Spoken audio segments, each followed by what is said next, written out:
గత కొన్ని రోజులుగా మనం చూస్తూ ఉన్నాం కదా! అన్వేష్ ఏ విధంగా మాట్లాడుతూ ఉన్నారు. కొంతమంది ఇన్‌ఫ్లుయెన్సర్స్ మీద కూడా తను ఏ విధంగా విరుచుకుపడుతున్నారో చూస్తున్నాం. అయితే నిన్న ఈ ఇష్యూకి సంబంధించి హీరోయిన్ రాశి గారు కూడా రియాక్ట్ అవ్వడం జరిగింది. ముఖ్యంగా అనసూయ ఏదైతే ఫెమినిజం నా బట్టలు నా హక్కు అని మాట్లాడే ఆవిడ తోటి మహిళ మీద ఈ విధమైన మాటలు మాట్లాడడం కరెక్టేనా అని చెప్పి కూడా ఈరోజు రాశి గారు కూడా రియాక్ట్ అవ్వడం జరిగింది. మరి దీనికి అనసూయ ఇప్పటివరకు కూడా రియాక్ట్ అవ్వలేదు. ఏ సందర్భంలో మాట్లాడేసి వచ్చిందో, మరి ఇక్కడ ఆడవాళ్ళని కించపరుస్తున్నట్టు వాళ్ళకేం అనిపించలేదా అన్న వివరాలు తెలుసుకుంది. వాళ్ళ మనతో పాటు సీనియర్ జర్నలిస్ట్ దుర్గా వడ్లంనేని గారు ఉన్నారు. మ్యామ్ నమస్తే. సో బట్టల గురించి మాట్లాడితే ఫెమినిజం, బట్టల గురించి మాట్లాడితే హక్కులు, మరి అవతల వాళ్ళని ఆడవాళ్ళకి సంబంధించి పర్సనల్ గురించి మాట్లాడడం, లేకపోతే డార్క్ కామెడీ అని చెప్పి పర్సనల్గా ఈ విధంగా డబుల్ మీనింగ్లతో మాట్లాడడం, ఇది కరెక్టే అంటారా? మరి ఈరోజు రాశి గారు అడిగిన క్వశ్చన్కి మరి ఏమైపోయారు వీళ్ళందరూ కూడా? ఇప్పుడు ఎవరెవరు స్పందించాలంటే అనసూయ స్పందించాలి, తర్వాత రోజా స్పందించాలి, ఆది స్పందించాలి, నాగబాబు స్పందించాలి, ఆర్జీవి స్పందించాలి, ప్రకాష్ రాజ్ స్పందించాలి ముందుగా, తర్వాత మిగతా వాళ్ళు. ఎందుకంటే అనసూయ ఎవరైతే ఉన్నారో ఆవిడ నిన్న కూడా మీరు చూసారు లైవ్లో జరుగుతూ ఉంటే ఆవిడ షీఈ్ ఎంజాయింగ్, బట్టలు చీర కట్టుకుని కూడా ఇట్లా మాట్లాడుతుంది ఏంటి అంటున్నారు ఆవిడ. సో అంటే చీరలు కట్టుకుని తిట్టకూడదా, బికినీలు వేసుకుని తిట్టాలా మనకు తెలియదు. సరే ఏది ఏమైనా జబర్దస్త్ అనే ఒక షోలో ఆది రాశాడని తెలుస్తుంది ఆ స్క్రిప్ట్. ఆవిడ మాట్లాడిన మాటలు రాశి వారి ఫలాలు అనేది దాన్ని అతను కరెక్ట్ చేసినట్టు చేయడం, దానికి రోజా నవ్వడం, రాశి చాలా ఇబ్బంది పడడం మనం చూసాం. దాని మీద నిన్న రాశి స్పందించారు ఆవిడ. ఒక మహిళగా ఆవిడ నా బాడీ షేమింగ్ చేశారు ఆవిడ.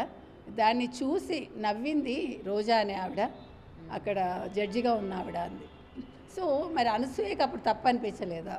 అనసూయ ఒక్కదాంతో ఆగారా? మొత్తం జబర్దస్త్లో వచ్చిన షోస్ అన్నీ ఒకసారి చూడాలండి. ఆవిడ ఇంకెన్ని డబుల్ మీనింగ్ డైలాగ్స్ మాట్లాడారు. ఒక శివాజీ సరుకు సామాన్లు అంటేనే ఇంత రెచ్చిపోయిన వీళ్ళందరూ కూడా నాగబాబు లాంటి వాళ్ళు కావచ్చు, ఆర్జీవి లాంటి వాళ్ళు కావచ్చు, మరొకళ్ళు కావచ్చు. నిన్నను మీకు గుర్తుంటే కనుకైతే ఆంధ్రజ్యోతి రాధాకృష్ణ ఒక ఎడిటోరియల్ రాశారు. ఆయన అంతా బాగా రాశారు కానీ ఆర్జీవి పేరు రాయలేదు, ఆయన మెన్షన్ చేయలేదు. నాగబాబు, ప్రకాష్ రాజ్ గురించి స్పందించారు ఆయన. అయితే ఇక్కడ ఒక మాట అన్నారు, నాకు ఆ మాట మాత్రం అబ్జెక్షన్బుల్. ఏంటంటే ప్రకాష్ రాజ్ని నాగబాబుని ఆయన అభినవ కందుకూరి వీరేశలింగం పంతుళ్ళు అన్నారు ఆయన. అది చాలా తప్పండి ఆయనతో పోల్చడం అనేది. ఎందుకంటే ఆయన ఒక ఏమనాలి సంస్కరణోద్యమ నేత, అతను సంఘ సంస్కర్త, అతను అలాంటి వ్యక్తిని పట్టుకుని వీళ్ళతో కంపేర్ చేయటం అనేది చాలా తప్పు. అది కొంచెం వ్యంగ్యం కనిపించింది నాకు అందులో. సో రాధాకృష్ణ ఆ మాటలు వెనక్కి తీసుకోవాలండి. రాధాకృష్ణ దానికి క్షమాపణ కూడా చెప్పాలి. ఎందుకంటే అసలు వీరేశలింగం పంతులు గారు లేకపోతే ఆ రోజుల్లో మహిళలు ఇంత ముందు ఉండేవాళ్ళు కాదు. చాలామంది వితంతువులు ఆయన అడ్రస్ తెలియక, ఆయన గురించి తెలియక బాధపడి ఎన్నో నవలలు వచ్చాయి, ఎన్నో వ్యాసాలు వచ్చాయి దాని మీద. కాబట్టి అటువంటి గొప్ప వ్యక్తిని వీళ్ళతో కంపేర్ చేయటం అనేది తప్పు. ఈ సందర్భంగా నేను అది చెప్తున్నాను. రెండోది, ఇప్పుడు నా అన్వేష్ అన్నవాడు ఏమైపోయాడు? ఇవాళ నిఖిత అని ఒక అమ్మాయి అమెరికాలో సూసైడ్ చేసుకుందో, హత్య చేయబడిందో. సో దాని గురించని అంటే నేను నిన్న చెప్పాడు కదా అన్వేష్ అన్న అతను, నేను ఒక బ్రహ్మని, నన్ను దేవుడు పంపించాడు, నేనే దేవుడిని, నువ్వెవరు గరికపాటి, నువ్వెవరు చాగంటి గారు అంటూ మాట్లాడాడు. సరే పోనీ నువ్వు బ్రహ్మవైతే అయి ఉండొచ్చు, కానీ నా బ్రహ్మగారు ఒక వార్త చెప్పారు ఆయన. ఏంటంటే ఇంక మీదట ఆయన ప్రపంచ యాత్ర మానేస్తాడట. ఛానల్ ఎలాగో మూతపడుతుందని అర్థమైంది. నిన్న 2,89,000 చిల్లర వచ్చింది అతనిది. సబ్స్క్రైబర్స్ అందరూ వెళ్ళిపోయారు. వాళ్ళకి బుద్ధి లేక చూశారు, వాళ్ళకి బుద్ధి లేదు అన్నాడు. కాబట్టి ప్రజలు బుద్ధి తెచ్చుకుని అన్వేష్ లాంటి వాళ్ళ ఛానల్స్ చూడకండి, మొత్తం అన్సబ్స్క్రైబ్ అవ్వండి, ఛానల్కి మీరు కంప్లైంట్ చేయండి, అదొకటి చెప్తున్నాను. రెండోది, అన్వేష్ ఏం చేస్తాడంటే భారతదేశానికి వచ్చి మహిళల స్వేచ్ఛ గురించి, మహిళల హక్కుల గురించి పోరాటం చేస్తాడట. ముందు నువ్వు నోరు అదుపులో పెట్టుకుని నువ్వు మాట్లాడిన మాటలకు క్షమాపణ చెప్పు. ఇప్పుడు రాశి గారికి జరిగిన అన్యాయం మీద స్పందించి ముందు ఎక్కడో బట్టలు విప్పుకుని తిరగండి, నేను కూడా ఆనందిస్తాను అని ఒక వీడియో చేయటం కాదు. మీరు బట్టలు విప్పుకుంటే నేను కూడా చూసి ఆనందిస్తాను అన్నాడు ఆ పెద్ద మనిషి. మరి ఇవన్నీ అనసూయకి తప్పుగా తోచలేదా? మరొకరికి తప్పుగా తోచలేదా? తర్వాత అనసూయ అన్నట్టు కదా, నేను నగ్నంగా తిరుగుతాను, మీరు అలాంటి దృష్టితో చూడకూడదంటే అన్న తమ్ముళ్ళు చూడరు. కాకపోతే ఏంటంటే బయట వాళ్ళు చూస్తారు, వాళ్ళకి చూసే హక్కు ఉంటుంది. కాబట్టి ఆ వికారాన్ని మీరు కంట్రోల్ చేయలేరు. మీకు గుర్తుంటే కనుక అయితే మిలింద్ సోమన్ పేరు విన్నారా మీరు? మిలింద్ సోమన్, మధు సప్రే అని ఇద్దరు వాళ్ళు అప్పట్లో యాడ్స్ చాలా చేసేవాళ్ళు. చాలా బోల్డ్గా ఉండేవాళ్ళు. మిలింద్ సోమన్ ఇటీవల ఒక ఏడాది అయిందో 2 ఏళ్ళు అయిందో గోవా బీచ్ అనుకుంటా బట్టలు లేకుండా పరిగెట్టాడు. పరిగెడితే కేసు పెట్టారు పోలీసులు. అంటే నేను నా ఫిట్నెస్ చూపించుకోవటానికి నేను ఆ రకంగా వెళ్ళానన్నాడు. సో అది అందుకని చెప్తున్నా, సొసైటీలో మనం ఉండేటప్పుడు కొన్ని కట్టుబాట్లు ఉంటాయి, కట్టుబాట్లకు లోబడి మనం ఉండాలి. మన మాటలు కూడా కట్టుబాట్లకు లోబడే ఉండాలి. సరుకు సామాన్లు అంటే తప్పంటే మరి రాశివారి ఫలాలు అన్నందుకు అనసూయ లాంటి వాళ్ళ మీద ఎన్ని కేసులు పెట్టాలి? కళ్యాణి గారు ఆల్రెడీ అన్వేష్ మీద పెట్టారు కేసులు. నిన్న మళ్ళీ అప్డేట్ చేయడం జరిగింది ఆవిడ. సజ్జనార్ గారు వెంటనే స్పందించాలి, అన్వేష్ ఎక్కడున్నా తీసుకురావాలి, అరెస్ట్ చేయాలి, అతనికి తగిన బుద్ధి చెప్పాలని కోరుకుంటాను. అండ్ అన్వేష్ చేసిన కంటెంట్ ఏదైతే ఉందో ఇది అసలు జనాలకు ఉపయోగపడేది అంటారా? ఇంకా కొంతమంది ఫాలో అవుతూ ఉన్నారు, ఇంకా చాలామంది ఆయనకి సపోర్ట్ చేస్తూ ఉన్నారు. రీసెంట్గా ఆయన రిలీజ్ చేస్తున్న వీడియోల కింద కమెంట్స్ కనుక చూసుకున్నట్లయితే, అన్న మేము మీ వెనుకున్నాము, నువ్వు ఇలానే మాట్లాడు, నువ్వు ఇలానే చేయి అని చెప్పి సపోర్ట్ చేస్తూ ఉన్నారు. నిజానికి ఇతను చేసే దానివల్ల ఎవరిని ఉద్ధరిస్తున్నారు, అసలు ఎవరికి మేలు జరుగుతుంది, ఇతను చూసిన కంటెంట్ వల్ల ఎవరికి న్యాయం జరుగుతుంది అనుకుంటున్నారు? అంటే నిన్న మీరు లైవ్ పెట్టాడు అతను, చూసారు లైవ్. ఒక అతను నువ్వెందుకు గరికపాటి గురించి మాట్లాడుతున్నావు అని ఒక అమ్మాయి అడిగితే కాల్ కట్ చేశాడు. దానికి సమాధానం చెప్పలేదు. నేను స్త్రీల స్వేచ్ఛ గురించి మాట్లాడుతుంటే మధ్యలో ఇదేంటి అన్నాడు.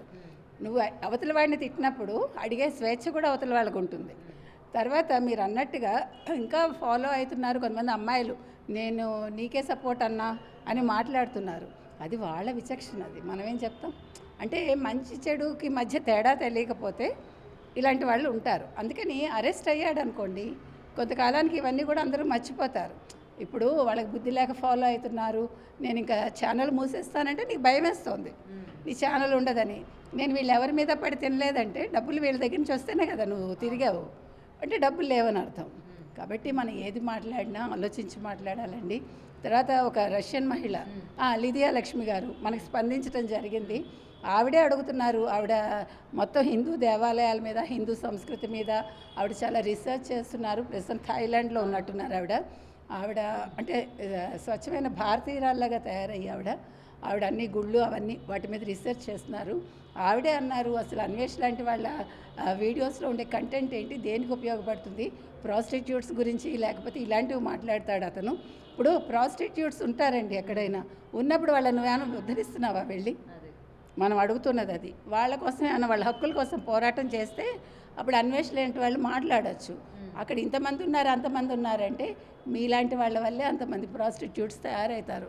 మగవాళ్ళు ఎప్పుడైతే ఉంటారో ఆడవాళ్ళు అన్యాయం అయిపోతారో, అలాంటి అన్యాయం అయిపోయిన ఆడవాళ్ళు ఈ రకంగా తయారవుతారు. వాళ్ళని ఉద్ధరించడానికి ప్రయత్నించండి, అది నేను చెప్తున్నా. కాబట్టి అన్వేష్ లాంటి వాళ్ళ వీడియోలు చూడటం కంటే మీరు ఇంకా చాలా మంచి పనులు చేయొచ్చు లోకంలో. ఎక్కువ మనమేమి అంటే మన మించేం చేయక్కర్లేదు, నేను అది చెప్పేది. ఏది ఏమైనా మంచి చెడుల మధ్య రేఖ ఎవడైనా కూడా బేరీజ్ వేసుకోవాలనే చెప్తాను, అంతే.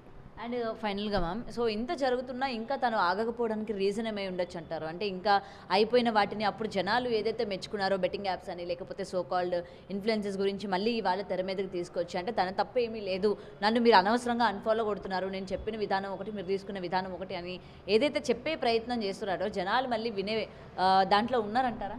అది వాళ్ళు ఆలోచించుకోవాలండి. ఇప్పుడు మళ్ళీ నువ్వెందుకు నీ మంచితనం చూపించుకోవాలని ప్రయత్నిస్తున్నావు అంటే భయపడ్డావు, నువ్వు అరెస్ట్ అవుతానే భయంతో ఈ రకంగా మాట్లాడుతున్నావు. కాబట్టి ప్రజలు ఇక్కడ కొంచెం అప్రమత్తంగా ఉండాలండి. ఇవాళ ఇలా మాట్లాడతాడు, రేపు మళ్ళీ మిమ్మల్ని తిట్టిపోస్తాడు, ఏదో ఏరు దాటాక బోడిమల్లయ్య అన్నట్లు ఆ చందంగానే ఉంటుంది. కాబట్టి మొన్నటి మంచి అవసరం లేదు, నిన్నటి చెడు అవసరం లేదు. మీరు వదిలేయటం నేర్చుకోండి, ఇలాంటి వాళ్ళని పట్టుకోక్కర్లేదు.